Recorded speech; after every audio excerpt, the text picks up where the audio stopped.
ছোটোবেলায় আমরাও এরকম বাড়ির পাশে যখন হচ্ছে গুড় করা হতো, সেই গুড় আমরা হচ্ছে এরকম চেটে পুটে খেতাম। পূব আকাশে তখন সূর্য কেবল উকি দিচ্ছে, ফোঁটায় ফোঁটায় রস পড়ছে, খেজুরের রস। গাছি ভাই খুব ভোর সকালে গাছে উঠে পড়েছেন এই বছরের নতুন খেজুরের রস সংগ্রহ করার জন্য। বেশ চকচকে ঝকঝকে 6 কলস রস হলো আজ। যশোরের যশ খেজুরের রস। এই তো হালকা হালকা বা মৃদু শীত পড়া শুরু হয়েছে, আর মোটামুটি শীতের গরম কাপড় পরা শুরু হয়েছে। চারিদিকে যা কৃষক ভাই রয়েছেন, যারা খেজুর গুড় নিয়ে কাজ করেন বা খেজুরের রস নিয়ে কাজ করেন, সেই সকল ভাইদের কর্মব্যস্ততাও শুরু হয়ে গিয়েছে। আমরা এই মুহূর্তে এমন একটা জায়গাতে দাঁড়িয়ে রয়েছি বা কথা বলছি, যে জায়গাটার হয়তো দুই দিকে ধার দিয়ে আপনি যত দিকে দেখবেন ততই হচ্ছে খেজুর গাছ দেখতে পারবেন।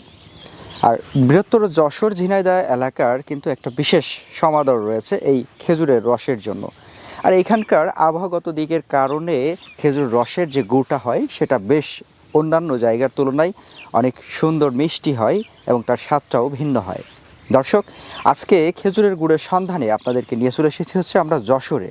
এই যশোরের যশ খেজুরের রস যে কথাটা রয়েছে, সেই কথার সাথে আজকে আরও একবার আপনাদেরকে পরিচয় করিয়ে দিব এবং এখানকার গুড়ের কীরকম স্বাদ হয় সেটা আপনাদের জানানোর চেষ্টা করব, সরাসরি কিভাবে গুড় তৈরি করা হচ্ছে সেটা দেখানোর মাধ্যমে। আশা করছি সঙ্গে থাকবেন এবং উপভোগ করবেন আজকের এই শীতের শুরুর দিকের খেজুর গুড়ের একটি দারুণ তথ্যচিত্র। চলুন শুরু করা যাক।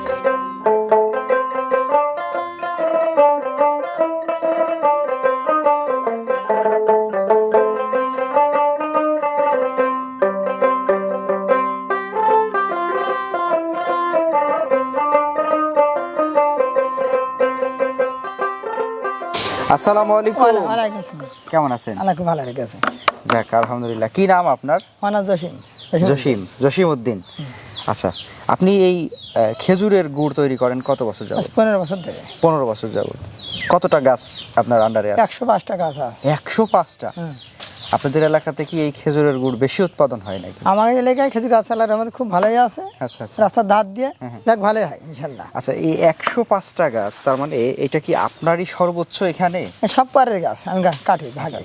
মানে এত বেশি পরিমাণ গাছ কি আর কেউ করছে? আরো 2-1 জনের আছে। আচ্ছা, আজকে বছরের হচ্ছে প্রথম দিকের। হ্যাঁ, প্রথম। আজকে কি শুরু? এর আগে আর 2 দিন কাটেছে। আরো 2 দিন হয়েছে। আচ্ছা, আজকে কয়টা রস হয়েছে? আপনার ছকান হয়েছে 6টা। এখান থেকে হচ্ছে গুড় হইতে কত সময় লাগবে?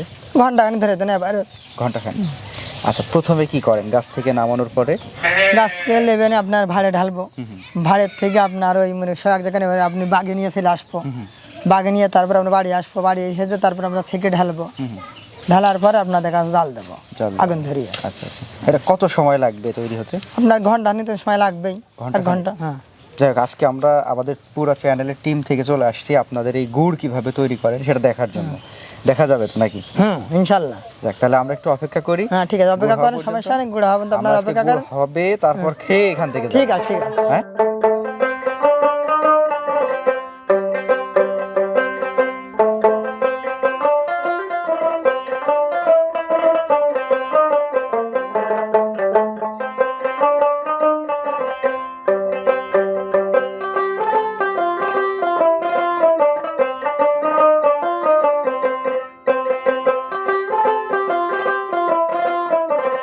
তাহলে আমাদের হচ্ছে গুড় মোটামুটি রেডি। হ্যাঁ, আল্লাহর রহমতে গুড় মোটামুটি হয়ে গিয়েছে। এখন লাভাতে হবে। আচ্ছা, লাভিতে আপনার বিষ মারতে হবে। আচ্ছা, বিষ ফিস মেরে আপনার ভাড়ে ঢেলতে হবে। কি উপায় এখন শুরু করেন, কিভাবে নামাবেন? এই এখনই লাভাবো, আল্লাহর রহমতে এখনই ধরবো। পিকুনা ধরলাম, আচ্ছা, একটু করে লাভিয়ে জায়গায় নিয়ে যাবো, পরিবেশ করে নিয়ে আস্তে আস্তে করে আপনার লাভাই নিয়ে আপনার এই এখন বিষ মারবো। আমরা একটু দর্শকদের দেখাই। দর্শক, এই মুহূর্তে আমরা যেটা দেখছি সেটা হচ্ছে একেবারে খেটে দিলাম, খেটে দিয়ে গুড়টা 1 কিলো চলে যাচ্ছে। আচ্ছা, এখনই হয়ে যাবে। হ্যাঁ, আমরা দেখছি হচ্ছে সিজনের প্রথম দিকের, মানে সিজনের শুরুর দিকে যে খেজুর গুড় সেটা। আর একেবারে টাটকা খেজুর গুড় যারা খুঁজতেছেন তাদের জন্য বলবো যে এইটা একটা বেস্ট অপশন, যে আমরা একদম টাটকা খেজুর গুড় দেখতে পাচ্ছি। আর কালারটা এবং যে ঘ্রাণ আসছে, মাশাআল্লাহ, এই ঘ্রাণে একটা মোহমোহ ব্যাপার। আচ্ছা, এখন এটা কি করবেন? এখন বিষ মারবো। আচ্ছা, বীজ কিভাবে মারতে হয়? এই বিষ এই যে আপনার ঘষতে হবে, ঘষতে ঘষতে আপনার বীজ মেরে যাবে। আচ্ছা, তাহলে আমরা এই প্রসেসটা একটু দেখি যে কিভাবে বীজ মারতে হয়। আচ্ছা, বীজ কেন মারেন? এই বীজ না মারলে আপনার এই গুড়টা দানা হবে না, বুঝলেন? ওহো, আপনার গুড়টা ঝোলে দাঁড়িয়ে থাকবে যদি বীজ না মারা হয়। বীজ মারলে এটা আস্তে আস্তে দানা হয়ে শক্ত আস্তে আস্তে হবে। আপনার শক্ত হয়ে যাবে। আচ্ছা, দেখি আমরা তাহলে কি- ঘন্টা নাকি ভিতরে এইটা হবে, ভালো লাগবে না, একদিনের মধ্যে এটা হবে। এই বীজ মারা শুরু হয়ে গেল, এটা তো ভালোই পরিশ্রমের কাজ, খাটনি আছে, তাই না? খাটনি, হ্যাঁ, কষ্ট ভিন ছাড়া কোনো কাজ হয় কি? আপনার কষ্ট করলে আল্লাহ দেবে যে কোনো কাজ দেয়। তাই না? হ্যাঁ, এরকম কতক্ষণ করতে হবে? 10-12 মিনিট। 10-12 মিনিট? হ্যাঁ, বিরাট ব্যাপার।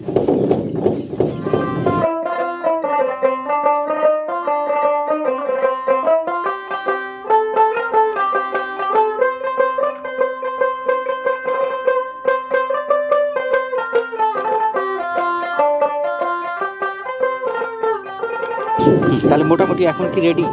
হ্যাঁ, এখন আল্লাহর মতো হয়ে গিয়েছে। এখন আপনার গুড়টা গোলাই নি, আপনার ঢালবো। তাই? পারে। আচ্ছা, পাটালি বানান আপনারা? আমার পাটাল করি না, যদি কেউ অর্ডার দেয় কার প্রয়োজন লাগে তাহলে আমরা করে দিই জিনিসটা, খুব গুছিয়ে সুন্দর করে দিই। দাম কোনটাই বেশি পান, গুড়ে না পাটালিতে? আমরা গুড়ি দাম কম একটু আপনার পাটাল থেকে 150 টাকা ডিমান্ড কেজিতে, আচ্ছা আচ্ছা, কিন্তু এই জিনিসটা আপনার করেও শান্তি কিংবা বেছেও শান্তি, আর তো ঝামেলা কিংবা কষ্ট করতে হয়। তাহলে এবার কি করবেন দেখান আমাদের। এবারে আপনার ঘুলাবো, আচ্ছা, হ্যাঁ। ঘুলাই নিয়ে আপনার মনে করেন যে এই যে এখন ঘুলা আসছি, শুরু হয়ে গেল আপনার। ওরে আল্লাহ, হেভি কালার আসছে তো। হ্যাঁ, গুড়ের কালার, দর্শক আপনারা যদি একটু দেখেন, হেভি গুড়ের কালার আসছে কিন্তু। আর হচ্ছে সিজনের শুরুর দিকে তো গুড়ের একটা ঘ্রাণই আলাদা, তাই না? হ্যাঁ, গুড় খুব বাসনা করছে এই মুহূর্তে। গুড় খুবই সুন্দর, খাতির টেস্ট লাগবে। যারা খাচ্ছে তারা বুঝতে পারছে গুড় কি জিনিস। যারা খাচ্ছে কেন, আমি তো নিজেও খাচ্ছি একদম। আর আমার হচ্ছে এই যে টানা টাইপের গুড়টা হচ্ছে বেশি পছন্দ। বিসমিল্লাহ, সেই রকম স্বাদ। আচ্ছা, এই গুড়গুলা সাধারণত কোথায় কোথায় বিক্রি করেন আপনারা? আপনার 12 বাজার আমরা নিয়ে যায়, 12 বাজার নিয়ে গেলে ওখান থেকে ব্যাপারী আসে, ব্যাপারী এসে ট্রাকে লোড দিয়ে নেড়া চলে যায়। ওরা ঢাকা, বরিশাল, আপনার খুলনা, এদের মাগুরা, বিভিন্ন জায়গাতে যায়, হ্যাঁ? ওই জাপলান। ও আচ্ছা আচ্ছা। আচ্ছা, আপনারা কি বাড়ির উপর থেকে বিক্রি করেন না? আমার বাড়িতেও বিক্রি করি, দেখা যাচ্ছে ব্যাপারী যদি আসে বাড়িতেও বেঁচে দিই, কিন্তু আমার ব্যাপারী যদি না আসে তাহলে দেখা যাচ্ছে আমরা বাইরে নিয়ে চলে যাই। দাঁড়া এরা আচ্ছা, এটা একেবারে ছাকনির মধ্যে দিয়ে সরাসরি আপনার হচ্ছে এটা কি ভাঁড় বলে, তাই তো? ভাঁড়ের মধ্যে যাচ্ছে। আচ্ছা, সাধারণত এই পাত্রে টোটাল হচ্ছে কত কেজি গুড় ধরে? আপনার এইটা 8 কেজি গুড় ধরে, 8 কেজি? ঢালা। হ্যাঁ, আচ্ছা, এটা তার মানে আমাদের হচ্ছে এখানে 8 কেজি গুড় 8 কেজি রয়েছে, গুড় আছে। আর অতিরিক্তটা ওইখানে। হ্যাঁ হ্যাঁ, দর্শক আমরা আসলে এখন আজকে দেখার চেষ্টা করলাম হচ্ছে কিভাবে একদম গাছ থেকে রস নামানোর পরে একদম খাঁটি খেজুরের গুড় তৈরি করা হচ্ছে এখানে। আর এই যে এটাকে বলা হয় তাওয়াল, তাই না? হ্যাঁ, এই তো মানে তামাল বলে, তামাল। তাওয়াল বলা হয় স্থানীয় ভাষায়। এই তামাল বারবার থেকে কিনে নিয়ে আসি, নিয়ে আসে আপনার গুড়টা ঢেলে, রয় ঢেলে, ঢেলা পরে জ্বালানোর পরে আপনার গুড় হয়। আচ্ছা, এখানে এই যে এই স্মৃতিটা, হ্যাঁ, এই স্মৃতিটা মনে পড়ে গেল আজকে এদের দেখে। এরা দেখেন একদম ছোটবেলায় আমরাও এরকম বাড়ির পাশে যখন হচ্ছে গুড় করা হতো, সেই গুড় আমরা হচ্ছে এরকম চেটে পুটে খেতাম তাওয়ালে করে। আর এটা এই যে গরম গরম গুড় খেতে খুব সুন্দর আসলে স্বাদ লাগে। তো দর্শক, যারা এই মুহূর্তে আমাদের এই প্রতিবেদনটি দেখছেন, যারা হচ্ছে দেশ বা বিদেশ থেকে দেখছেন, তারা যদি এরকম খাঁটি খেজুরের গুড় সংগ্রহ করতে চান, তাহলে আমাদের স্ক্রিনে একটা নাম্বার দেওয়া আছে। আপনারা চাইলে এই নাম্বারে যোগাযোগ করে আমাদের ভাইয়ের সাথে কথা বলে দরদাম ফিক্সড করে যেভাবে আপনাদের ভালো মনে হয় সেভাবে করে আপনারা তরল গুড় কিংবা শক্ত গুড় এটা সংগ্রহ করতে পারেন। আর এই গুড়ের স্বাদের ব্যাপারে যদি বলি, বৃহত্তর যশোর অঞ্চলে রয়েছি আমরা, যশোর ঝিনাইদহ একই ব্যাপার। তো এই বৃহত্তর যশোর অঞ্চলের হচ্ছে খেজুরের গুড়ের একটা বিশাল যশ রয়েছে, আপনারা চাইলে এটা সংগ্রহ করে দেখতে পারেন। বেশ স্বাদের এই গুড়টা। ধন্যবাদ।